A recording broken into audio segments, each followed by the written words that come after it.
श्रीमद भागवतम स्कंद दूसरा अध्याय चौथा श्लोक नंबर 17। तपस्विनो दानपरा यशस्विनो मनस्विनो मंत्र विदस्सु मंगलः क्षेमं न विन्दन्ति विना यदर्पणं तस्मै सुभद्रा श्रवसे नमो नमः।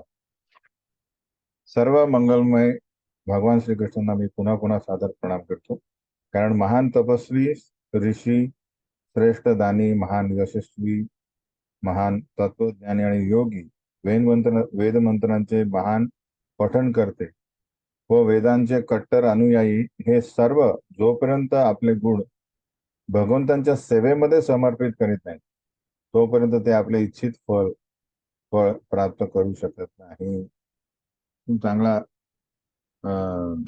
श्लोक आहे। तो दर्शवतो की बेसिकली सर्व काही आपल्याला श्रीकृष्णांपासून मिळते।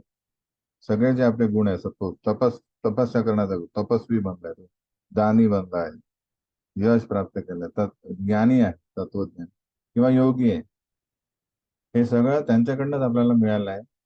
मग ते त्यांच्या सेवेत आपण अर्पण केलं नाही, म्हणून मी माझं बेसिकली हे माझ्यासाठी आहे, तर तो आपलं जीवन सफल होणार नाही। उदाहरणार्थ आपण बघू की आपले सत्राजित नावाचा एक राजा होता। तो श्रीकृष्ण म्हणजे द्वारकेत राहून त्याला सूर्यदेवाने एक मणी दिला होता, आणि तो मणी इतका तेजस्वी होता की तो रोज एक खूप मोठा प्रमाणात त्याला सोनं द्यायचा रोज। तर त्याला वाटलं की आता मी श्रीमंत झालो, आणि तो स्वतःला श्रीकृष्ण सोबत राहूनही तो काय समजत होता की मला कोणाची गरज नाही आला पाहिजे। तर सिमिलरली काही कारणानुसार आपण भगवंतांना प्रसन्न केल्यावर आपल्याला भगवंत कृपा म्हणून काही देतील, बक्षीस म्हणून काही गुण, काही वैभव, यश, पण आपण श्रीकृष्णांना त्याच्यातून वगळलं आणि ते त्यांच्या सेवेमध्ये त्याचा उपयोग केला नाही तर काय होईल, सत्राजित सारखं होईल। अलग लक्षात। तर इच्छित फळ म्हणजे ऍक्च्युली ते इच्छित फळ काय, प्रत्येक व्यक्तीला श्रीकृष्णांच्या शाश्वत सेवेमध्ये म्हणजे भगवत धामामध्ये सेवेमध्ये संलग्न होणे हे यश आहे। अध्ययनातील प्रगती, दानधर्म, राजकीय, सामाजिक किंवा धार्मिक नेतृत्व, मानसिक तर्क, योगाभ्यास, कर्मकांडातील कौशल्य आणि मनुष्यातील इतर सर्व गुण केवळ भगवंतांच्या सेवेत नियुक्त केल्यावरच पूर्णत्वाची प्राप्ती करून देण्यात सहाय्यकारक ठरतात, अथवा ते श्रम एवही केवलम आहे। मेल्यानंतर ते सगळे गुण चालले जातात, परत शून्यापासून सुरुवात करावी लागते।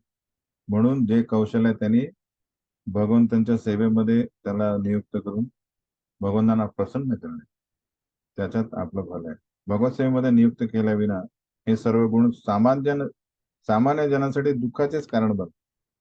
उदाहरणार्थ सत्राजित, त्याच्याकडे भरपूर यश, काय म्हणतात त्याला, पैसा आला, पण काय झालं, त्याचा भाऊ मारला गेला, आणि सगळ्या द्वारकेसमोर त्यांनी ऍक्च्युली श्रीकृष्णांना जबाबदार ठरवलं। त्यात सामंत मणीला चोरीचा आरोप त्यांच्यावर आला।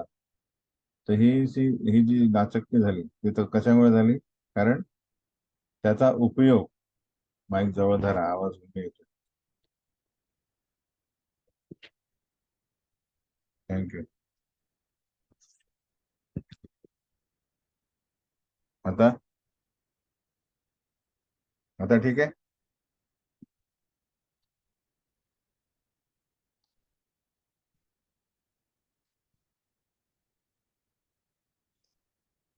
ओके, ठीक आहे। तर हा जो त्या श्यामंतक मणी आणि त्याने मिळालेल्या त्या सगळ्या सोन्याचा उपयोग समजा श्रीकृष्णांच्या सांगण्यानुसार केला असता समजा कोणी सत्राजितने, तर त्याला भगवंतांची कृपा मिळाली, आणि त्याचा जो ऐहिक भौतिक आसक्ती त्याची जी होती, वैयक्तिक आसक्ती, जी त्याला आणि आपल्याला ऍक्च्युली या भौतिक जगात येण्यास कारणीभूत आहे ती गेली. पण ती ती श्रीकृष्णांसोबत राहूनही, जस्ट इमॅजिन, श्रीकृष्णासोबत राहूनही व्यक्ती भौतिक गोष्टींची आसक्त राहू शकतो. तर त्यांच्या पासून दूर राहून कसा काय तो अनासक्त होईल ऑटोमॅटिक? खूप कठीण आहे. सर्व काही एकतर स्वतःच्या इंद्रिय तृप्तीसाठी अथवा इतरांच्या सेवेसाठी वापरता येईल. स्वार्थ सुद्धा स्वार्थ सुद्धा दोन प्रकारचा असतो, व्यक्तिगत स्वार्थ किंवा विस्तारित स्वार्थ. परंतु गुणानुरूप या दोघांमध्ये काहीच फरक नाही. चोरी ही स्वतःसाठी किंवा कुटुंबासाठी केली तरी तो अपराधच आहे. एखाद्या चोराने स्वतःसाठी नव्हे तर समाज किंवा देशहितासाठी चोरी करून आपला अपराध मान्य केला नाही तर देशातील कायदा त्याला कधीच माफ करेल. आपला स्वार्थ भगवंतांच्या सेवेसाठी साधला जातो तेव्हाच तो स्वार्थ पूर्णता प्राप्त करतो हे सामान्य मनुष्याला माहीत. उदाहरणार्थ एक मिस्टर सेठी होते, की प्रभुपादांना ज्यांनी खूप मदत केली जुहू मंदिर बांधण्यासाठी. तर ते सुरुवातीला ते जेव्हा महाराजांना भेटले तेव्हा आय मीन श्री प्रभुपादांना भेटले तेव्हा श्रील प्रभुपादांनी त्यांना विचारलं की बेसिकली तुम्ही करता काय दिवसभर, काय? ते म्हणाले की यार मी असं करतो, सकाळी उठतो, पेपर वाचतो, चहा पितो, हे करतो ते करतो, ऑफिसमध्ये जातो, सॉर्ट. तर ते म्हणाले हे तर चुकून कुठला म्हणजे एखादा डुक्कर पण असत, हे त्याचं पण लाईफ दैनंदिन दिनचर्या त्याची अशीच असते. तो नेमकं मनुष्य शरीर म्हणून तुम्ही काय करा? पहिल्याच भेटीमध्ये मिस्टर सेठी जे आहेत ते प्रभुपादांवर खूप आकर्षित झाले आणि त्यांनी समजलं की हेच आपले गुरु आहेत जे आपल्याला ऍक्च्युली योग्य मार्गावर नेऊ शकतात. आणि नंतर मग त्यांनी काय केलं, आपलं सगळं जे काय त्यांच्याकडे होतं ते सर्वस्व त्यांनी प्रभुपादांच्या सेवेमध्ये, म्हणजे राधाकृष्णांच्या सेवेमध्ये त्यांनी अर्पित केली. म्हणून अजूनही मिस्टर सेठी म्हणजे आपण त्यांची कृष्ण लीलेमध्ये त्यांची चर्चा होती. तेव्हा प्रभुपाद म्हणाले तुम्ही कृष्णासाठी ते मंदिर बांधा, तुमचं भगवत धामामध्ये जी एंट्री आहे, प्रवेश तो निश्चित आहे. तर शरीर आणि आत्मा एकत्रित ठेवण्यात काय हित आहे? मनुष्य हा ध्येय रक्षणाकरता वैयक्तिक असो सामाजिक धनार्जन करतो, परंतु भगवत भावने वाचून व भगवंतांशी असलेल्या संबंधाच्या साक्षात्कारासाठी शरीराचे योग्य पोषण केल्या वाचून शरीर धारणेकरता केलेले सारे प्रयत्न हे पशुने केलेल्या शरीर धारणेच्या प्रयत्नाप्रमाणेच आहे. तर प्रभुपाद म्हणतात जे काय तुम्ही करताय, पैसा कमवताय, सेव्हिंग करताय, स्वतःचं रक्षणासाठी करताय, जे काय ते प्रभुपाद लिहितात हे साधारण एखादा पशु पण करेल. कावळा बघितला, कावळा तो काय करतो, खातो आणि नंतर मग एक्स्ट्रा जे आहे ना ते लपून कुठेतरी ठेवतो. आमच्या मंदिरामध्ये एक टेंट आहे, आपलं ते 4 महिने आपलं एक टेंट टाकतात पावसापासून वाचण्यासाठी. तर त्याच्यात जिथे जिथे खाचा असतात तिथे तो बरोबर आपलं अन्न जे आहे ते खोचून ठेवतो भविष्यासाठी. ते एखादा कावळ्यालाही माहिती आहे की पुढच्या भविष्यासाठी आपल्याला हे पाहिजे. तर ते नियोजन करण्यामध्ये ते पटायत असतात सगळ्या जीवन. तर मनुष्य ध्येयाचे पालन करण्याचा हेतू पशूंपेक्षा वेगळा आहे. त्याचप्रमाणे अध्ययनातील प्रगती, आर्थिक विकास, तात्विक संशोधन, वेदाभ्यास किंवा पुण्यकर्मे सुद्धा, म्हणजे उदाहरणार्थ दान, रुग्णालयांची उभारणी किंवा अन्नदान, हे सर्व भगवंतांच्या सेवेप्रित्यर्थच केले पाहिजे.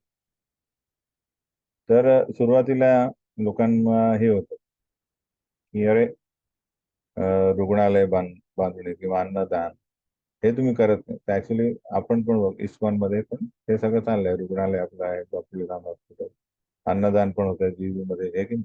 म्हणजे सगळीकडे संडे फीस प्रोग्राम सोडतो.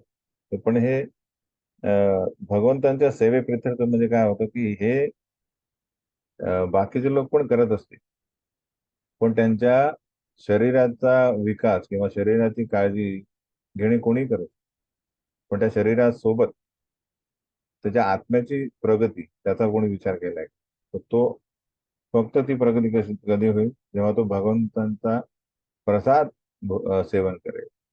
आला. तर अशा प्रमाणे व्यक्तीचा सर्वांगीण विकास होऊ शकतो. अशा सर्व कार्यांचा आणि प्रयत्नांचा हेतू हा वैयक्तिक किंवा सामूहिक सृष्टीचा नव्हे तर भगवंतांच्या संतुष्टीचा हा आहे. समसिद्धीर हरितो. भगवद्गीतेतही भगवंत म्हणतात, काय म्हणतात, यत करोसी यद असनासी यद जुहोसी ददासी यत यत तपस्येसी कौंतेय सदा तद्भाव भाविता. अलग लक्षात. तर बेसिकली या तत्वाची पुष्टी करताना भगवंत म्हणतात, आपण जे काही दान देतो, जी काही तपस्या करतो, ती भगवंतांप्रित्यर्थच केली पाहिजे. नास्तिक संस्कृतीचे कुशल पुढारीगण जोपर्यंत भगवत भावना भावित होत नाही, तोपर्यंत ते शैक्षणिक प्रगती, आर्थिक प्रगती आदी प्रयत्नांमध्ये कोणतेही अपेक्षित फल प्राप्त करू शकत नाही. आणि भगवत भावना भावित होण्यासाठी भगवद्गीता आणि श्रीमद भागवतासारख्या शास्त्रांमध्ये वर्णन केलेल्या सर्व मंगलमय भगवंतांविषयी श्रवण करणे आवश्यक आहे. तर विश्वक्सेन कथा रुची न उत्पादयति यदिरेती श्रम एव हि केवलम.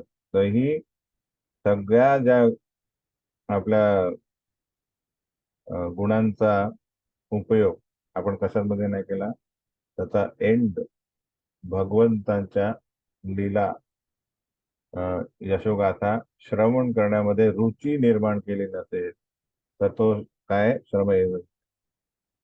किराट हुणांध्र पुलिंद पुलकशा आभीर शुंभा यवना कसादया ये अन्ये च पापा यदपाश्रयाश्रय शुद्धंती तस्मै प्रभवे. तर हे ज्या आहेत पूर्वीच्या किराट गुण आंध्र पुलिंद पुलकशा आभीर शुंभ यवन खसवंशी आणि पाप कर्मांनी निमग्नलेले असले अन्य सर्वच हे जे विविध प्रकारचे काय जाती किंवा प्रांतातील लोक ज्यांच्या ज्यांची जीवनशैली जी आहे ती पूर्ण पापमय, जसे आवडत त्याला आपण म्हणतो ना की 4 नियम पालन करते, हे कुठल्याच प्रकारचे नियम न पालन करता जीवन जगणे अनार्य अनार्य दुष्टम अस्वर्गम असं गीतेमध्ये श्रीकृष्ण म्हणतात. तर या हे लोकही भगवत भक्ताचा आश्रय घेऊन शुद्ध होऊ शकतात. काय लिहिलेलं आहे, ये अन्यच पापा यद अपाश्रयाश्रय. भगवंतांच्या भक्ताचा आश्रय घेऊन शुद्धंतीत असते प्रभू विष्णू. भगवंत सर्व शक्तिमान आहे, त्यामुळे त्यांचे भक्तही सर्व शक्तिमान. त्यांचा आश्रय घेऊन कितीही पापी जीवनशैलीतून शैलीतील व्यक्ती हा शुद्ध होऊ शकतो. तर प्रभुपाद डिटेलमध्ये लिहितात कशा प्रकारे हे विविध प्रकारचे लोक जे आहेत. तर आपण डायरेक्ट बघूया. वर उल्लेखलेले विविध नावे जगातील निरनिराळ्या देशांची नावे आहेत. भगवत भक्तांचा आश्रय घेतल्याने पापकर्मांमध्ये सतत मग्न असणारे लोक सुद्धा परिपूर्ण मानवाच्या पातळीवर उन्नत होऊ शकतात. तर फर्स्ट आपण म्हणतो की धर्मो ही तेषां सॉरी आहार निद्रा भयम मैथुनम सामान्य मेतद पशुभिर नराणाम. धर्मो ही तेषां अधिको विशेष सामान्य येतात पशुभिर नराणाम. तर जोपर्यंत व्यक्ती स्वतःच्या अस्तित्वाबद्दल विचार करत नाही, आता तो ब्रह्मजिज्ञासा, तोपर्यंत तो पशु समानच आहे. म्हणून तर हेही व्यक्ती जे कुठल्याच प्रकारे धार्मिक गोष्टी करत नाही, ते जेव्हा भगवत भक्ताचा आश्रय घेतात ते हे परिपूर्ण मानवाच्या पातळीवर येऊ शकतात आणि नंतर मग शुद्ध होऊन शुद्ध सत्व गाठू शकतात. तर विविध प्रकारचे जे तो प्रभू म्हणा येशू ख्रिस्त किंवा मोहम्मद या 2 महान व शक्तिशाली भगवत भक्तांनी भगवंतांच्या वतीने या भूतलावर अनमोल सेवा केली आहे. शुकदेव गोस्वामींच्या सांगण्यावरून असे दिसून येते की जगाच्या सध्याच्या नास्तिक संस्कृतीचे संचलन करण्यापेक्षा जागतिक घडामोडींचे नेतृत्व जर भगवत भक्तांच्या हाती दिले तर सर्व शक्तिमान भगवंतांच्या कृपेने जगातील सर्व लोकांचे हृदय परिवर्तन होऊ शकते. लोकांना भगवत भक्त बनवण्यासाठी आंतरराष्ट्रीय कृष्ण भावनामृत संघ ही जागतिक संस्था अगोदरच स्थापण्यात आली आहे, कारण सामान्य जणांचे मलिन मन शुद्ध करण्यासाठी भगवत भक्त योग्य अधिकारी व्यक्ती आहे. तर प्रभुपाद म्हणतात आहे की जगाच्या प्रत्येक क्षेत्रात प्रत्येक कानाकोपऱ्यामध्ये भगवत भक्त गेले तर ते काय करतील, सामान्य जणांच्या जे मन आहे ते अशुद्ध झालेले ती त्यांच्या कानात कृष्णांचे हरिनाम देऊन आणि कृष्णप्रसाद देऊन त्यांची ती मलिन मन शुद्ध करू शकतात. आलं का? विशुद्ध भगवत भक्तांनी राजकीय नेतृत्वामध्ये व राजकारणी गुंतागुंतीमध्ये रुची नसल्याने जगातील राजकारणी लोक आपापल्या पदांवरच स्थित राहू शकतात. राजकीय प्रचारामुळे सामान्य लोकांची दिशाभूल होणार नाही आणि अटळ विनाशकारी संस्कृतीच्या अनुकरणाने बहुमूल्य मनुष्य जीवनाचा नाश होतात. त्याकडे लक्ष देण्यातच भक्तांना रुची असते. तर मेन काय आहे? जीवन सार्थक करी, जन्म सार्थक करी, कर परोपकार. बाकी जर एखादा व्यक्ती समजा, प्रभुपाद एका लेक्चर मध्ये म्हणतात की आपले जडभरत जडभरत हे जेव्हा चालत होते तेव्हा त्यांना बघितलं रघुकुळ राजा जो आहे तो आपल्या पालखीत चाललाय. तो पालखीत चाललाय तर त्यांचा एक जो चार पालखी उचलणारे असतात तर एक तो आजारी पडतो. काय जे काय होतं तर तो शोधतात की एखादा असा चांगला धष्टपुष्ट व्यक्तित्व ते बघतात, अरे हा जडभरत. जडभरत हा रघुकुळला अशा प्रकारचं ज्ञान देतो की राजा त्याचा शिष्य होतो. तर राजा शिष्य म्हणजे काय? सगळी प्रजा शिष्य. तर प्रभुपाद म्हणतात की जडभरतने विचार नाही केला की अरे आता राजा माझा शिष्य आहे तर चला आता आराम करू, त्या राज्यामध्ये मी जरा आराम करतो. नाही, भक्तांची जी रुची त्यात नाहीये. अलग लक्षात त्यांना माहित आहे की बेसिकली ज्याच्यातून आपण लोकांना काढतोय त्याचा स्वतः फसू नये. इन द सेन्स संसार, आसक्ती. संसार तर चालतच आहे पण संसार कुठल्याही गोष्टीची भौतिक आसक्ती ठेवलेली नाही पाहिजे. म्हणून प्रभुपाद म्हणतात, म्हणूनच राजकीय नेत्यांना भक्तांच्या चांगल्या सल्ल्याचं मार्गदर्शन लाभले तर भक्तांनी केलेल्या शुद्ध प्रचारामुळे निश्चितच जागतिक परिस्थितीत मोठा बदल घडेल. अशा प्रकारचा प्रचार कसा करावा हे श्री चैतन्य महाप्रभूंनी दाखवले. सुखदेव गोस्वामींनी ज्याप्रमाणे यत कीर्तनम या शब्दापासून आपल्या प्रार्थनेस प्रारंभ केला त्याचप्रमाणे श्री चैतन्य महाप्रभूंनी सांगितले की केवळ पवित्र भगवत नामाची स्तुती केल्याने मोठ्या प्रमाणात हृदय परिवर्तन होत. तर आपल्याला ऍक्च्युली आपण 24 तास हरिनाम घेऊ शकत म्हणून फक्त 16 माळा आहे आणि बाकी दिवसभर आपली जी ऍक्टिव्ह एनर्जी ती सेवेमध्ये, भगवंताच्या सेवेमध्ये आपण उपयोगात आणायला पाहिजे. उपयोगात आणण्याचा प्रयत्न करतो. पण एकदा जो बेसिकली काय सांगण्याचा उद्देश की आपली जी श्रवणम कीर्तनम स्मरणम, हे स्मरणामध्ये जेव्हा व्यक्ती ती दशा आली की त्यानंतर तो अं, जेवढं स्मरण जास्त तेवढं तो कीर्तन पण करत राहील. तसं उदाहरण की अं, त्या स्तरावर लोक म्हणजे जशी आता आपण बघतो की आदो श्रद्धा तथा साधू संत भजन क्रिया अनर्थ निवृत्ती निष्ठा रुची आसक्ती भाव प्रेम. तर निष्ठेनंतर रुची आसक्ती भाव हे जे स्टेजेस आहे त्याच्यात त्याला विविध प्रकारे काळाचं भान राहतं. आपण बघितलं काही लोक ते त्यांना इतकी रुची असते काही कामामध्ये, काहीतरी उघडून बसतात इलेक्ट्रॉनिक गॅजेट आणि ते रिपेअर करत राहतात. तर खाण्याचं सूद नाही, काही नाही, हे की नाही. म्हणजे काही लोक असतात काहीतरी कार उघडून बसतात किंवा काही लोक लिहित बसतात. तर ती काय असते, ती रुची असते. त्यांना काळाचं भान नाही राहत. ते शारीरिक गरजा खाणं पिणं विसरून जात. तर त्याच प्रकारे अं, ती जी आपल्याला रुची आली श्रीकृष्ण काय कीर्तनाची, म्हणजे स्मरण जेवढं जास्त होईल तर तेवढं कीर्तन होईल. त्यानुसार आपलं हृदय परिवर्तन होईल. अं, आपण त्या भौतिक पातळीतून थोडाफार अनासक्त होतो.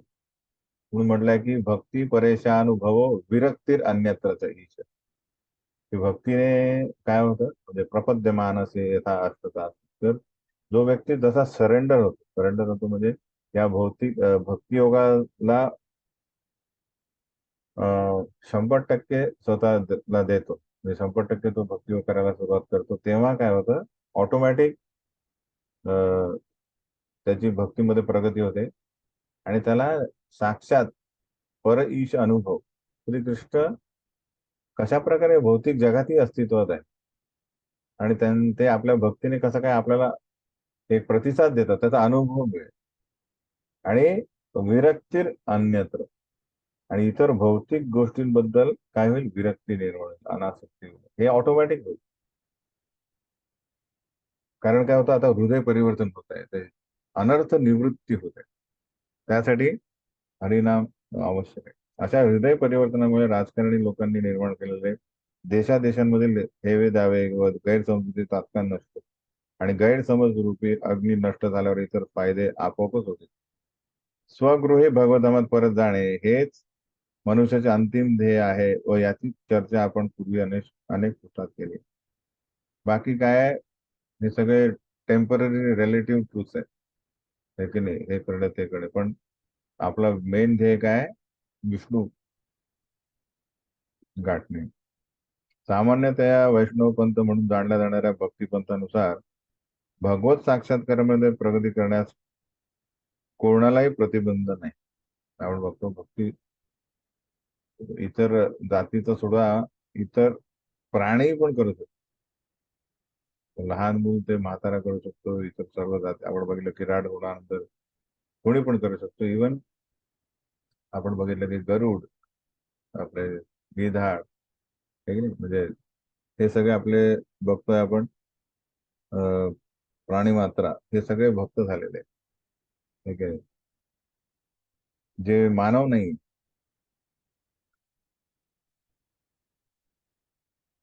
वैष्णव हा इतका सामर्थ्यशाली असतो की तो विराट इत्यादिकांसुद्धा वर उल्लेखल्याप्रमाणे वैष्णव बनतो. एका पारस म्हणासारखं. पारस म्हणजे काय, तो कुठल्याही धातूला स्पर्श केला तर तो काय करतो, त्याला सोनं बनतो आणि स्वतः पण तो तसाच राहतो. गीतेत म्हटलंय की कोणीही भगवत भक्त बनू शकतो. हीन कुळात जन्मलेल्या स्त्रिया, शूद्र किंवा वैश्य सुद्धा आणि भक्त होऊन सर्वजण भगवतधामात परत जाण्यास पात्र होऊ शकतात. यासाठी केवळ एकच अट आहे, काय, श्रीकृष्णांच्या दिव्य विज्ञानाचे सखोल ज्ञान असणाऱ्या विष्णू भक्ताचा आश्रय घेणे. भक्त यदपाश्रयाश्रय, तो आश्रय महत्वाचा आहे. कृष्ण विज्ञानामध्ये पारंगत होणारा जगातील कोणत्याही भागातील कोणताही मनुष्य शुद्ध भक्त बनू शकतो आणि सर्वसामान्य लोकांचा आध्यात्मिक गुरु होऊन तो त्यांचे हृदय शुद्ध करून त्यांचा उद्धारही करू शकतो. यही कृष्ण तत्ववेत्ता सई गुरु होय. कोणी पण होऊ शकतो ते. एखादा मनुष्य अत्यंत घोर पापी असला तरी योग्य रीतीने शुद्ध वैष्णवाचा संपर्कात आल्यास तो तात्काळ शुद्ध होऊ शकतो. म्हणून एक वैष्णव जगातील कोणत्याही भागातील प्रमाणित शिष्यांचा त्यांच्या जातीचा व पंथाचा विचार न करता स्वीकार करू शकतो आणि नियामक तत्वांच्या पालनाद्वारे तो आपल्या शिष्याला ब्राह्मणी संस्कृतीच्या पलीकडे असणाऱ्या शुद्ध वैष्णवाच्या स्तरापर्यंत उन्नत करू शकतो. असं आहे ते. तर गीता भागवत म्हणून चैतन्य महाप्रभू म्हणतात, गीता भागवत पंथाचा प्रचार जगामध्ये सर्वत्र करता येतो.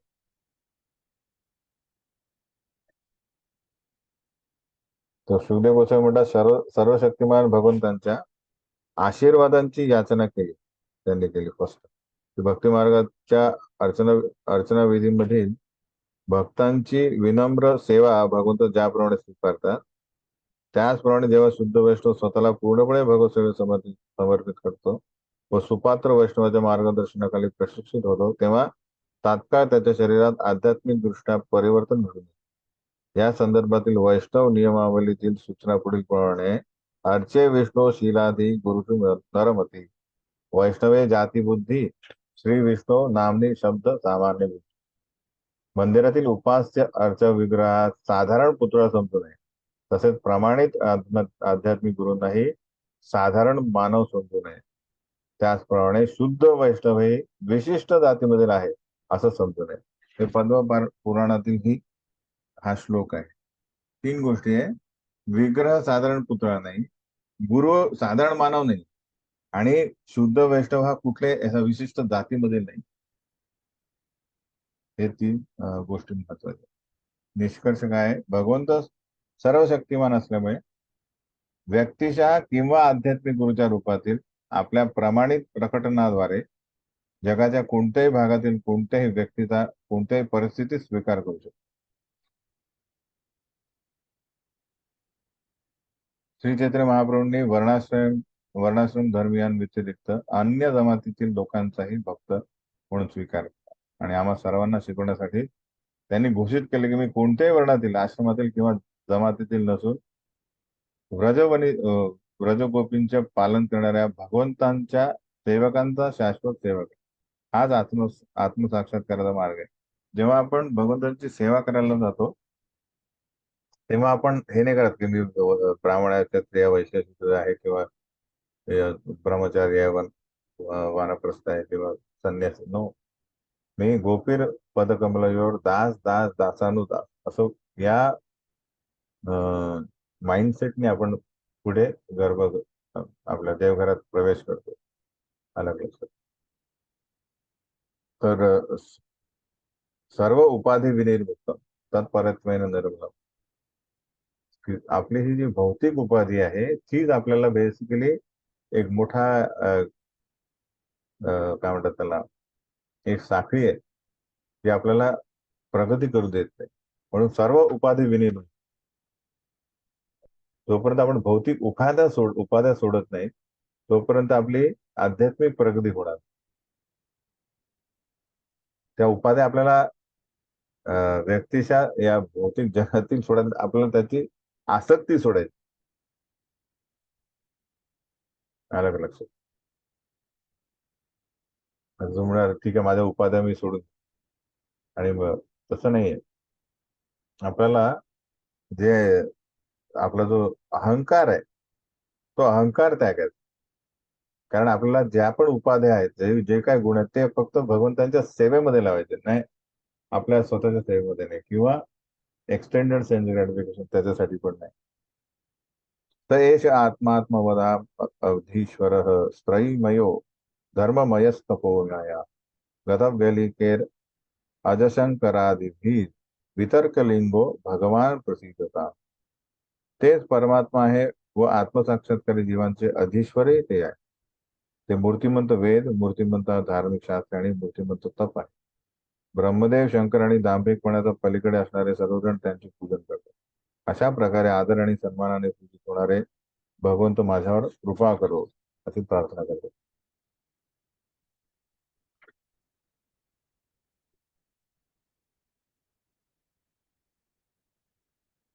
तर इथे सुखदेव गोस्वामी जे आहेत हे प्रार्थना करताना सांगतात आहे की हे जे श्रीकृष्ण आहेत हे सर्वांना वंदनीय.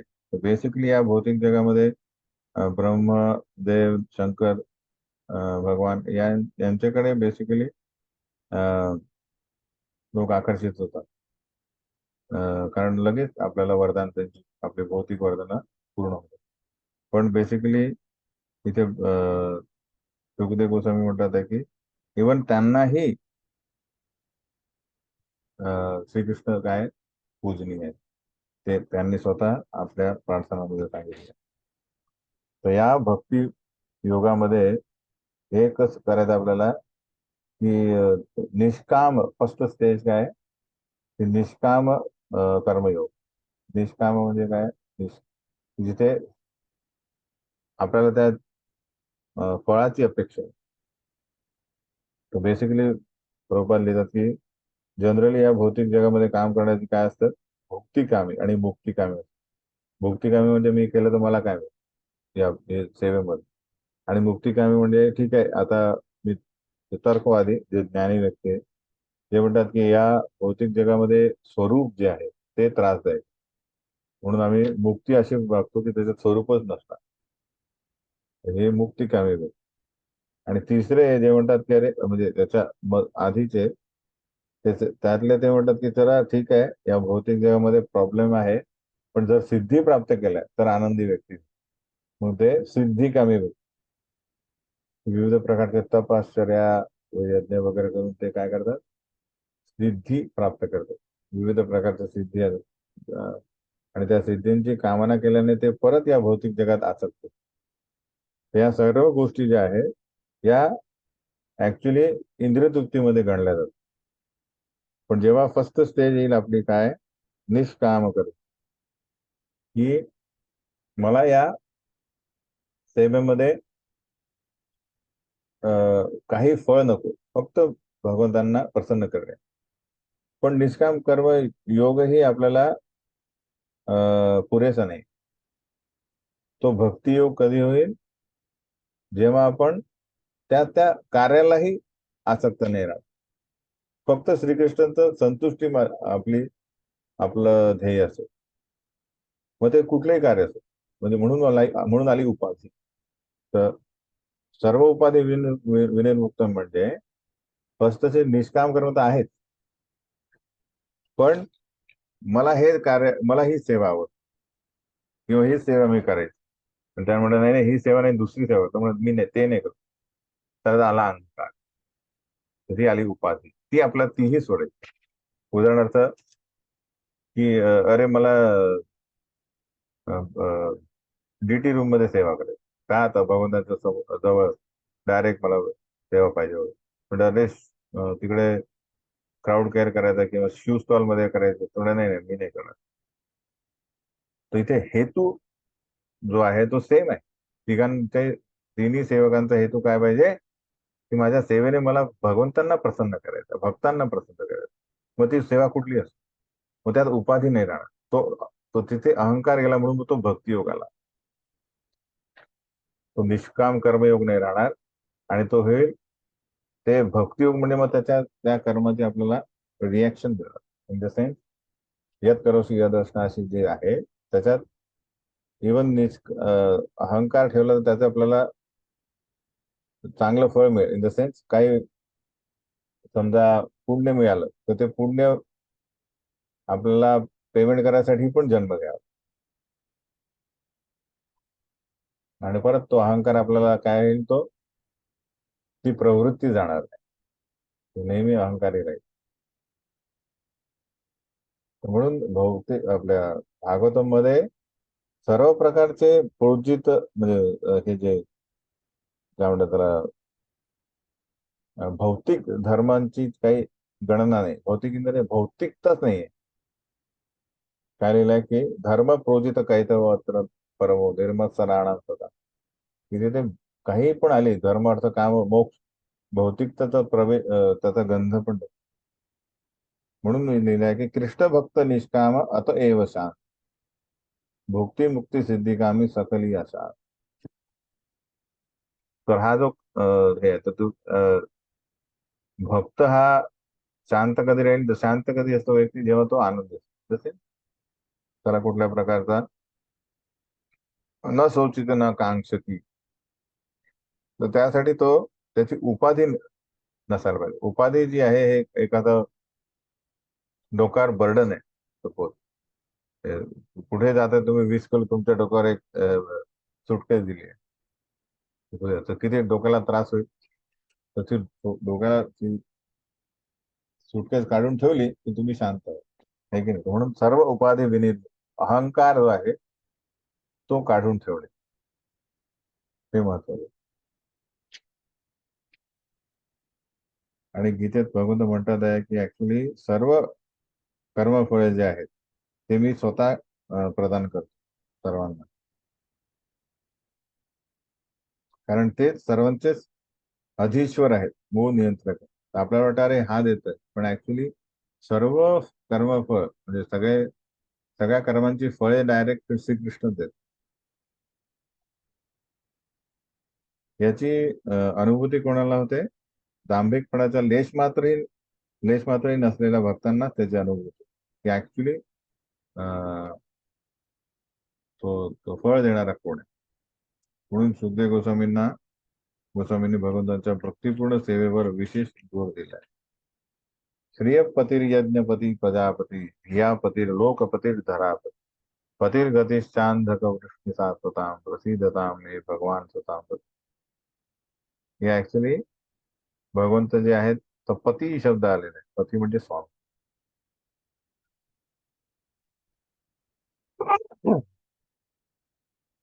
सॉरी.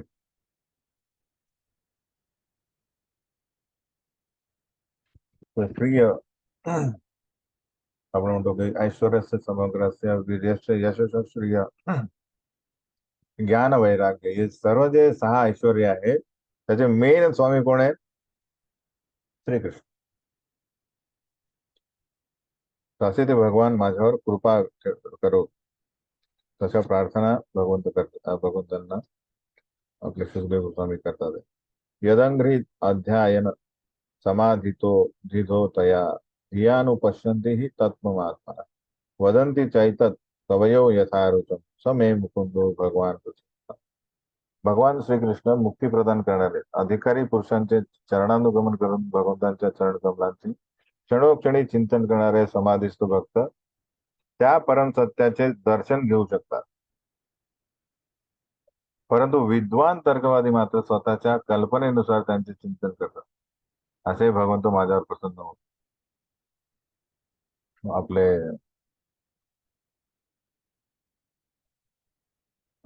ब्रह्मदेव म्हणतात की पंथास्तु कोटी शतवत्सर संप्रगम्यो वायो रथापि मनसो मुनिपुंगवाणा सोप्यस्तयात प्रपदसिंनी अविचिंत तत्वे गोविंद महादिपुरुषम तमहम भजामि.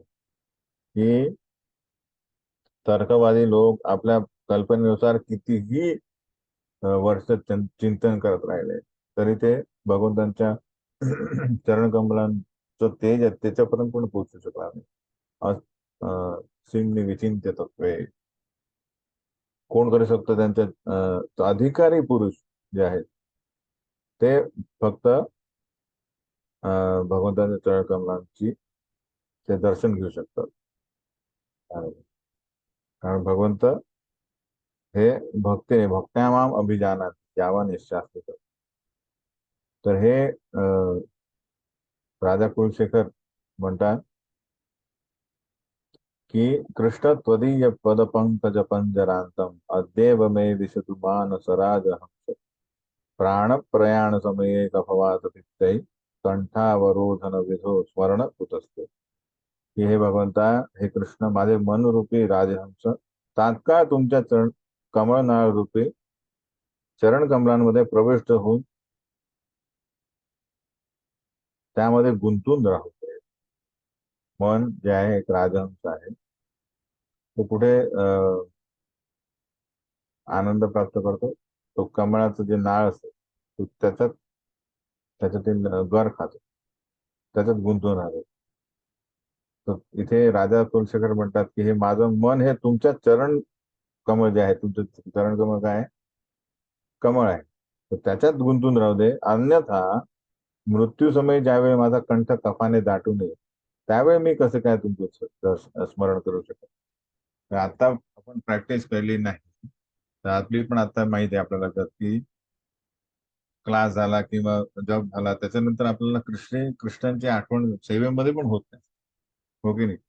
तर जस्ट इमॅजिन, आपण अजून आता ठीक आहे बऱ्यापैकी आपल्याला काही आजार वगैरे नाही आहे, पण म्हातार पण येत आहे. पण जस्ट इमॅजिन करा, इथे ते म्हणतात की मृत्यू समयी कफ वात पित्त यांचा जो संतुलन बिघडेल त्या समयी आपण श्रीकृष्णाचं स्मरण कसं करू शकू जर आपण त्याची प्रॅक्टिस केली नाही, त्याची साधना नाही.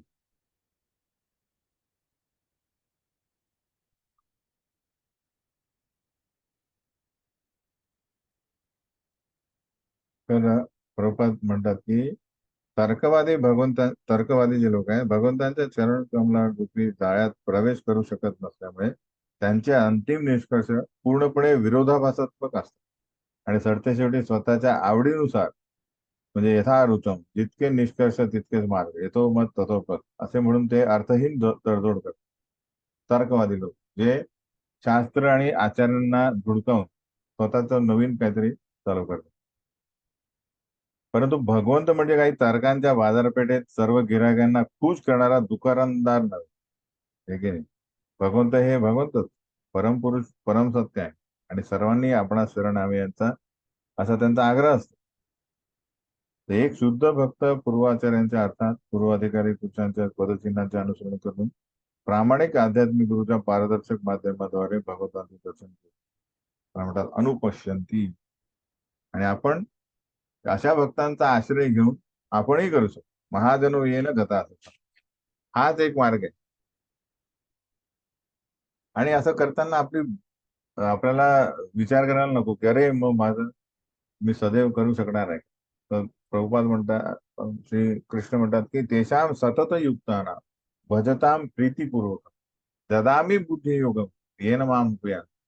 आपल्याला फक्त काय करायचं, आपलं शरणागती आपली 100% ठेवायची. तेषाम सतत युक्ताना आणि भजताम प्रीतीपूर्वक. तो जे काम आपलं सेवा जी आहे, साधना आहे, ती प्रीतीपूर्वकम केली. नाक मोडून नाही, तोंड मोडून नाही, तर भगवंतांना ऍक्च्युली प्रसन्न करण्यासाठी केली तर भगवंत म्हणतात ददामी बुद्धी योग मी तुम्हाला आतून मदत करेल. परमात्मा आपल्याला बुद्धी देईल की काय करावे काय नाही, काय समस्या असेल तर त्याचा तडजोड, समस्येचं निराकरण कसं करावं.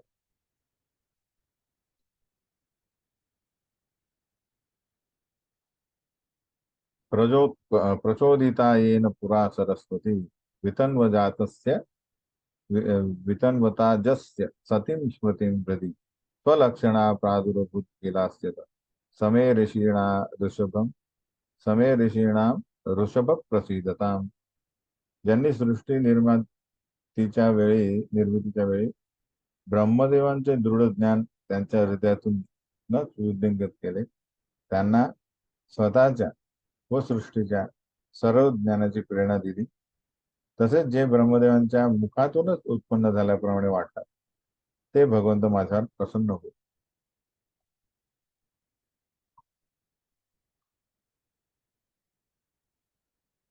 तर इथे प्रभुपाद लिहितात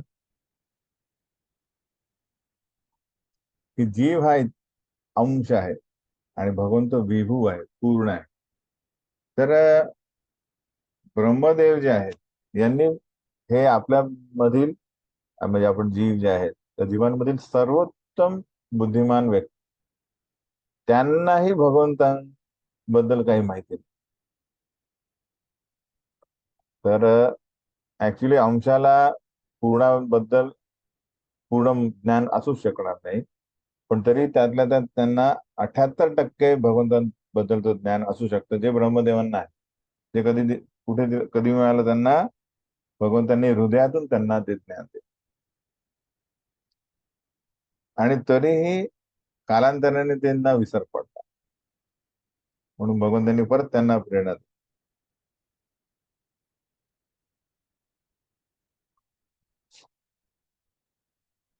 तर म्हणून आपण बघायचं की श्रीकृष्ण हे वैयक्तिकरित्या भक्तांच्या जीवनामध्ये काही काय म्हणतात की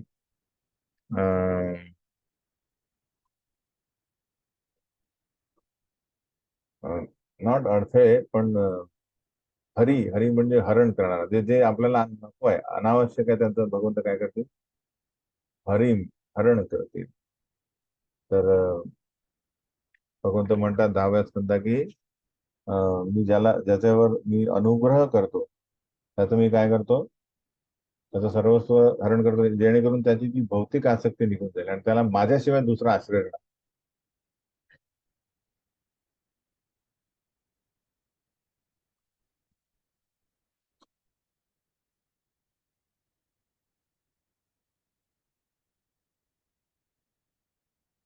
ते प्रभू देतात, ज्याप्रमाणे एक पालक विद्युत घराच्या प्रमुख अभियंत्याविषयीच्या अज्ञानामुळे केवळ विद्युत शक्तीचे परिणामच पाहू शकतो, त्याचप्रमाणे भौतिकवादी शास्त्रज्ञ भौतिक क्रियांमागील मार्गदर्शनाच्या अज्ञानामुळे केवळ त्या क्रियाच पाहू शकतात, तो क्रिएटर नाही. कारण त्यांना अपूर्ण ज्ञान, अल्प ज्ञान. जोपर्यंत श्रीकृष्ण आपल्याला ज्ञान देत नाही, गुरु शिष्य परंपरेद्वारे, तोपर्यंत आपल्याला त्यांच्याबद्दल कधीच माहिती पडत. कारण श्रीकृष्ण जे आहेत, म्हणजे किंवा भगवंत म्हणतात की नारायण हे परो अव्यक्ता, या भौतिक जगाच्या पलीकडचे आहे. तर ते ज्ञान वेगळं आहे, आध्यात्मिक ज्ञान आहे. ते या भौतिक शास्त्रज्ञांनी कितीही प्रयत्न केले त्यांच्या भौतिक इन्स्ट्रुमेंट्सनी ज्ञान प्राप्त करण्याचा, तर तो व्यर्थ काळ जाईल त्यांचं. हे कधी ज्ञान मिळेल आपल्याला? गुरु शिष्य परंपरेनुसार. ब्रह्मदेव नारद, नारद मुनी व्यासदेव, व्यासदेव तो सुखदेव गोस्वामी, सुखदेव गोस्वामी यांच्यातर्फे परीक्षित महाराज आणि इतर सर्व. तर आपल्याला अशा प्रकारे हे ज्ञान मिळालं आहे की त्यामुळे आपण इव्हन कलियुगामध्ये आपलं जीवन सफल करू.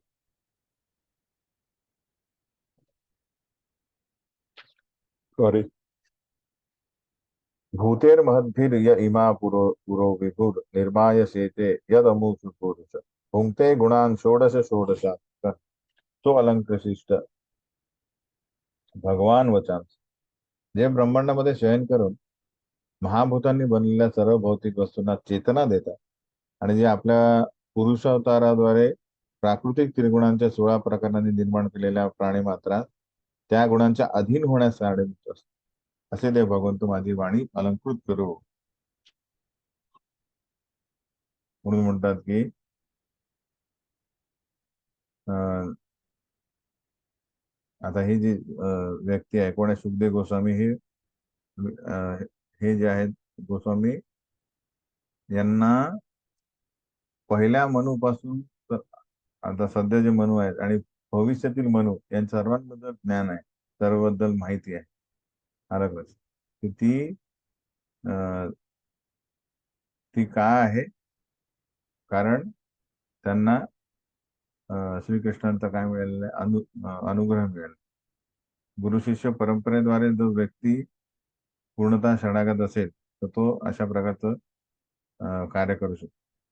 एक पूर्ण शरणागत भक्त असल्याने सुखदेव गोस्वामी भगवंतांच्या प्रसन्नतेसाठी प्रार्थना करीत आहेत, जेणेकरून आपली वाणी यशस्वी होईल आणि श्रोतृ वर्गाद्वारे तिची वाखाणणी करण्यात.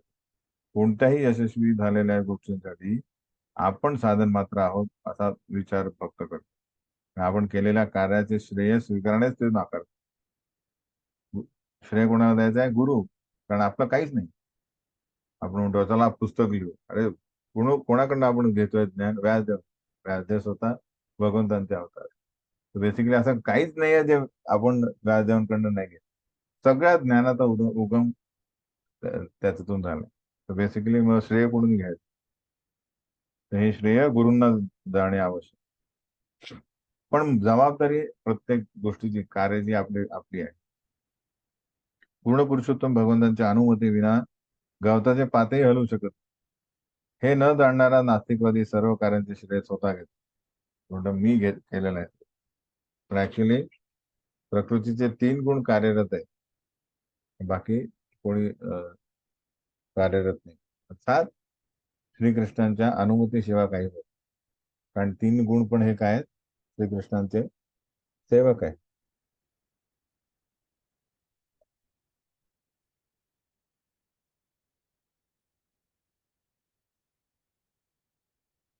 तर श्रीकृष्ण हे कुठल्याही व्यक्तीला आपल्या त्याच्या हृदयातून काय देऊ शकतात? की ज्ञानम अपोहनम, विस्मृती, स्मृती, ज्ञान अपोहनम. नमस्तस्मै भगवते वासुदेवाय वेधसे ज्ञानम अयम सौम्य यन्मुखांबुरु आसवम. वेदांचे संकलन केलेले वासुदेवांचे अवतार श्रील व्यासदेव यांना मी सादर प्रणाम. शुद्ध भक्त हे भगवंतांच्या मुखकमलातून बाहेर पडणाऱ्या दिव्य ज्ञानामृताचे पान करीत असतात. तर आपले गुरु व्यासदेव यांना पण ते प्रणाम करतात आहे. प्रथम भगवंतांची स्तुती केली, त्यांच्या कशा प्रकारे आपण त्यांच्यावर आश्रयित आहोत आणि इव्हन त्यांची लीला कथा गान करणे ही याच्यावरही आपण काय करू शकतो? स्वतः आपलं कौशल्य नाही, ते ऍक्च्युली त्यांनी अनुमती दिल्यावरच आपण त्यांचं काय करू शकतो? गुणगान करू शकतो. आणि सेकंड, ज्यांनी हे ज्ञान दिलं, त्यांचा आशीर्वाद असल्यावरच आपण ही कथा करू शकतो. म्हणून मनुष्याने वैदिक शास्त्र किंवा माधुर्य भावातील सहचारणेतील वितरित केलेले अमृत सुखदेव गोस्वामी वा व्यासदेव यांच्या द्वारेच जाणून घ्यावे, इतर कुठल्याही व्यक्तीकडनं नाही.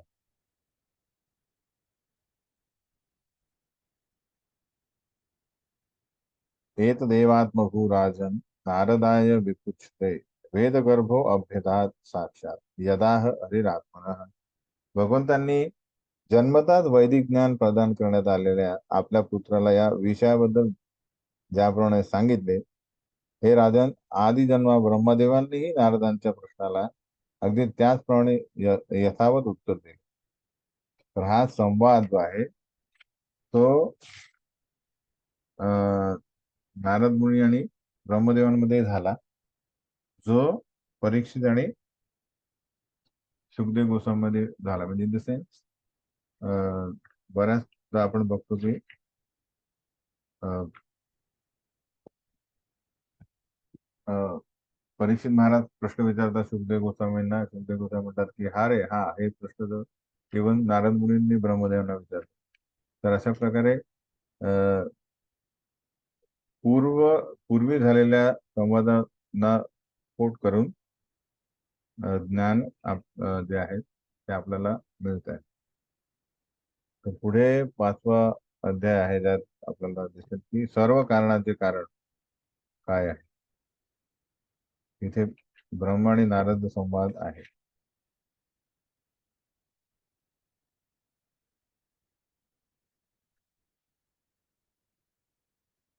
आपण 5व्या अध्यायापासून एक आपली चर्चा शैली बदलूया. म्हणजे आता आपल्याला मध्ये विसर पडला होता ना, की म्हणजे विसर नाही, म्हणजे काय म्हणतात त्याला, मध्ये आपलं थांबली होती गाडी. आता परत चालू करतो. तर आपण काय करणार आहे, अध्याय व त्याच्यात विभाग काय आहेत, अध्याय कसा जातोय, तो पूर्व विभागाशी कशा प्रकारे संबंधित आहे. ठीक आहे ना. आणि मग एक एक विभागामध्ये आपण चर्चा करूया. तर जसं आता 5वा अध्याय, त्यात काय, पहिले 1 ते 8 प्रश्न जे आहेत ते नारदांचे काही संशय आहे. या रे ब्रह्मदेव, तुम्ही मला दिसता की सगळं काही या भौतिक जगातील वस्तू तुम्ही सगळे प्रॉब्लेम सॉल्व्ह करू शकता. हे की नाही, म्हणजे तुम्हीच महान आहे, तुम्हीच देव भगवंत आहे. पण मी बघतो की अरे, तुम्ही पण जप करता, म्हणजे तुम्ही पण कुठल्या तरी वरिष्ठ व्यक्तींचे दास आहात. हा संशय आहे. तुम्ही आहात की नाही मग मेन, तुम्ही मेन आहात की नाही. तर 9 ते 13 मध्ये ब्रह्मदेव जे आहे त्याच्यावर स्पष्टीकरण करतात की अरे नाही, मी नाही आहे, मी दुय्यम करता आहे, भगवंत प्रथम करते आहे. आणि 14 ते 16 ब्रह्मदेवांची उत्तरे आहेत. आणि नंतर मग पहिले जे प्रश्न आहेत त्याचे उत्तरे ब्रह्मदेव देतात. 16 ते 20 मध्ये ब्रह्मदेव आणि श्रीकृष्ण आणि जीवतत्व आणि विष्णू तत्व याबद्दल आपल्याला आपण चर्चा करणार. म्हणजे किती तत्व आहेत. तर बेसिकली काय आहे, कृष्ण तत्व, विष्णू तत्व, शिवतत्व आणि जीवतत्व, हे 4च तत्व आहेत. त्या 4 तत्वामध्ये फरक काय, ते आपण बघूया. आणि नंतर विराट रूपाचे वर्णन परत 36 ते 42 मध्ये आपल्याला दिसेल. ठीक आहे. अशा प्रकारे आपण बघूया. दुसरा स्कंद हा थोडा टेक्निकल आहे. आणि याच स्कंदाचं नंतर जे वर्णन जे येईल ते 5व्या स्कंदात, 3ऱ्या स्कंदात थोडंफार येईल, आणि नंतर 5व्या स्कंदात परत येईल.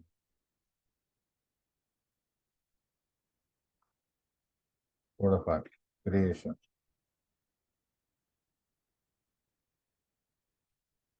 ठीक आहे. तर आता याच्यावर काही कोणाचा प्रश्न आहे का आज?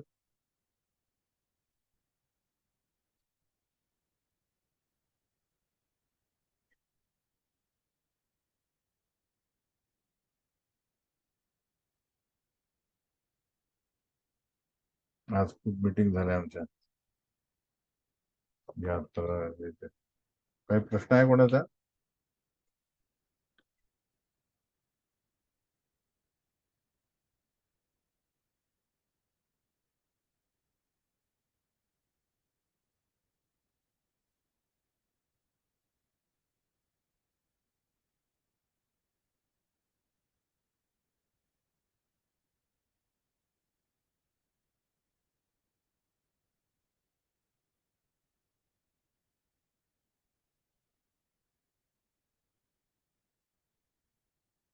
ठीक आहे.